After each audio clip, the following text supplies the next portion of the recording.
수십 년 뒤 나라가 없어질 정도로 인구가 줄었는데 지금 이런 부동산이 다 무슨 의미가 있을까요?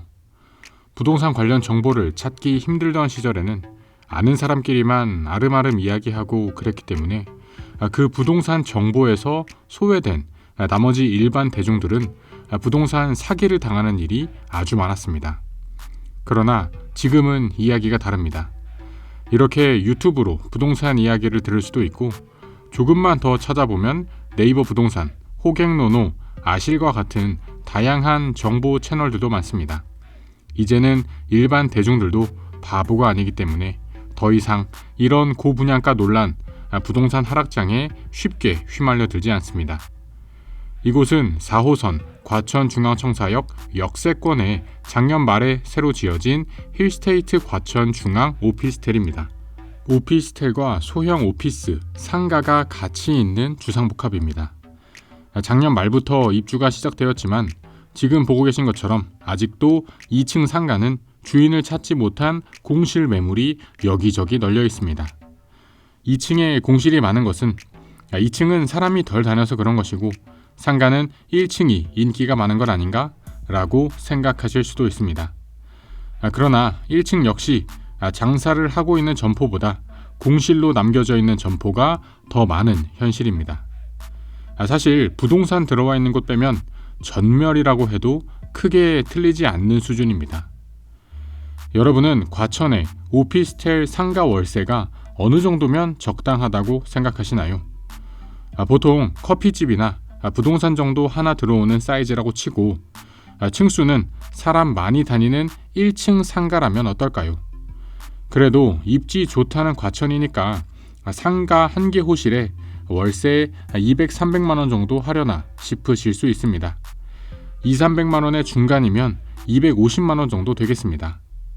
그러나 지금 보고 계신 이곳 힐스테이트 과천 중앙 오피스텔의 상가 1층 기준 월세는 250만 원에 딱 2배인 500만 원의 매물들이 올라와 있습니다. 작은 부동산이나 카페, 메가커피 정도 하나 들어올 수준의 상가인데 월세가 500만 원이라니 믿기시나요? 간단히 이곳 힐스테이트 과천 중앙 오피스텔의 입지 수준을 말씀드리면 4호선 정부 과천청사역에서는 도보로 10분 정도 걸리는 위치입니다. 주변으로는 이미 활성화되어 있는 오래된 작은 상권이 있고 2020년 4월에 지어진 과천 푸르지오 서밋 아파트가 있습니다. 자, 여기서 월세 500만 원을 내면서 커피 장사를 해본다고 가정을 해보겠습니다. 월세 500만 원 내고 알바 2명 정도 쓰면서 인건비는 각 200만 원씩 총 400만 원 낸다고 쳐보겠습니다. 그러면 월세에 인건비만 합쳐도 벌써 900만 원입니다. 여기에 관리비에 뭐에 하면 월 1000만 원이 그냥 나가는 셈이지요. 커피집 차리는 것은 공짜인가요? 인테리어하고 커피 프랜차이즈 가맹비 내고 하면 또 초기 투자금이 3, 4천만 원은 필요합니다. 그러면 그것도 이자가 나가야겠지요. 한 달에 1000만 원이 고정적으로 나가고 각종 이자와 관리비까지 하면 1000만 원 아마도 훌쩍 넘을 텐데요. 그거 메꾸려면 2,000원, 3,000원짜리 커피를 몇 잔을 팔아야 하는지 계산도 어려울 정도입니다. 상가를 투자하는 사람들은 항상 자기가 받고 싶은 월세만 생각하고 여기 상가에 들어와서 실제 장사할 사람 입장은 생각하지 않는 것이 문제입니다. 그래도 과천인데, 그래도 신축인데, 그래도 역세권인데 라는 것만 생각하고 정말 나에게 월세를 낼 사람, 여기에 이 월세 내고 들어와서 장사할 사람이 있긴 있을까? 라는 것을 생각하지 못하는 것에서 모든 문제가 발생합니다. 여러분, 상가를 투자하는 사람들 중에 젊은 사람들이 많을까요? 혹은 이제 곧 은퇴를 앞두신 분들이 많을까요? 젊은 사람들은 일하고 알바하면서 월급을 받고 있습니다. 그러나 이제 곧 은퇴를 앞두신 분들은 앞으로 매달 고정적인 현금 흐름을 어떻게 만들어야 할지 고민이 많으십니다. 그런 이유로 젊은 사람들은 일단 매달 받는 월급이 있으니 월세 받는 투자를 하기보다 보통 아파트 갭 투자 같은 몇 년 뒤 시세 차익을 노리는 투자를 많이 합니다. 그러나 반대로 은퇴를 앞두신 분들은 몇 년 뒤 시세 차익보다도 매달 현금이 얼마씩 들어오는 게 중요한 분들이라 이러한 상가를 많이 알아보십니다. 상가 투자가 노후 자금이라는 것이 정말 큰 위험입니다. 그래도 사두면 매달 얼마씩 들어온다는 이야기를 듣고 평생을 모아온 돈을 수억씩 들여서 상가를 분양받았는데 월세는커녕 이렇게 공실이 이어진다면 그 마음이 어떨까요? 속담 중에 젊을 때 고생은 사서도 한다는 말이 있지만 그건 젊을 때의 이야기고 노후 은퇴 자금으로 상가 분양받았다가 하는 마음고생은 평생 있어서는 안 될 고생입니다. 마지막으로 과천 입지의 장단점을 간단히 알아보고 영상을 마무리하겠습니다.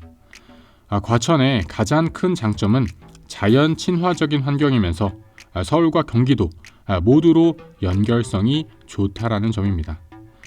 과천은 녹지 비율이 상당히 높은 도시이기 때문에 조용하고 주변에 산책할 수 있는 곳이 지천에 널려 있는 수준입니다.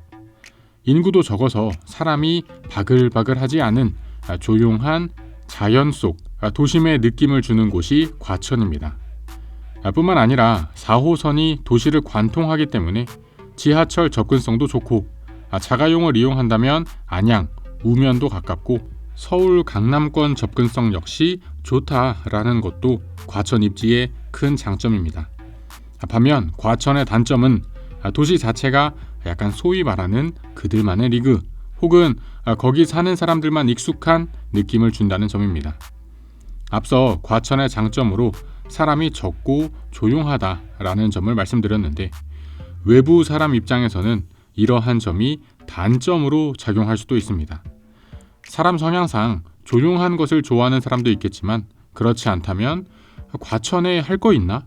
과천 심심한 도시 아닌가? 할 수 있다는 것이지요. 과천만의 고즈넉한 분위기를 좋아하냐 혹은 싫어하냐에 따라 장단점이 갈릴 수 있는 부분입니다.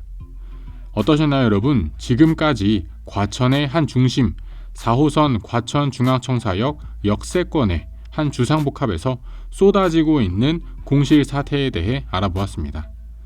앞서 말씀드린 바와 같이 수십 년 뒤 나라가 없어질 정도로 인구가 감소하고 있으며 국민연금, 건강보험부터 시작해서 앞으로 마주할 사회 경제적 문제가 한두 개가 아닙니다.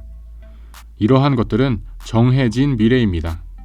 어쩌면 지금 이 순간 부동산이 오르네 내리네를 논하는 것도 의미가 없는 일일 수도 있습니다.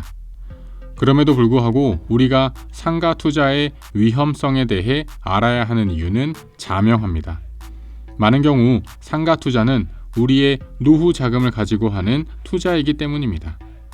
젊을 때는 고생도 사서 한다고 하지만 은퇴를 앞둔 시점에서는 최대한 가능한 모든 위험을 피하는 그런 투자를 해야 하기 때문입니다. 그래도 역세권인데, 그래도 신축인데, 그래도 1층 도로변 상가인데 하는 생각으로 쉽게 상가 투자를 접근했다가 은퇴 자금이 눈 녹듯 사라지고 몸고생 마음고생을 2배로 얻게 될 수도 있습니다. 저는 항상 부동산 이 현장을 직접 걷고 보고 듣고 느끼면서 현장의 분위기를 알아보고 있습니다. 그리고 걸으면서 느낀 부동산 시황을 유튜브 채널을 통해서 전해드리고 있으며 영상으로 담지 못한 나머지 이야기들은 네이버 블로그를 통해서도 공유드리고 있으니 네이버 블로그도 한번 방문 부탁드립니다. 그리고 채널 멤버십을 통해서는 현장 답사 후의 뒷이야기, 매주 올라가는 현장 임장 보고서를 받아보실 수 있으니 필요하시다면 채널 멤버십 가입도 부탁드립니다. 채널 멤버십이 생겼다고 해서 기존 컨텐츠의 양과 질이 떨어지지는 않을 것임을 약속드립니다. 긴 영상 시청해주셔서 감사드립니다. 영상이 마음에 드셨다면 채널 구독과 영상 좋아요까지 부탁드립니다. 그럼 저는 다음에 또 새로운 부동산 이야기로 찾아뵙겠습니다. 감사합니다.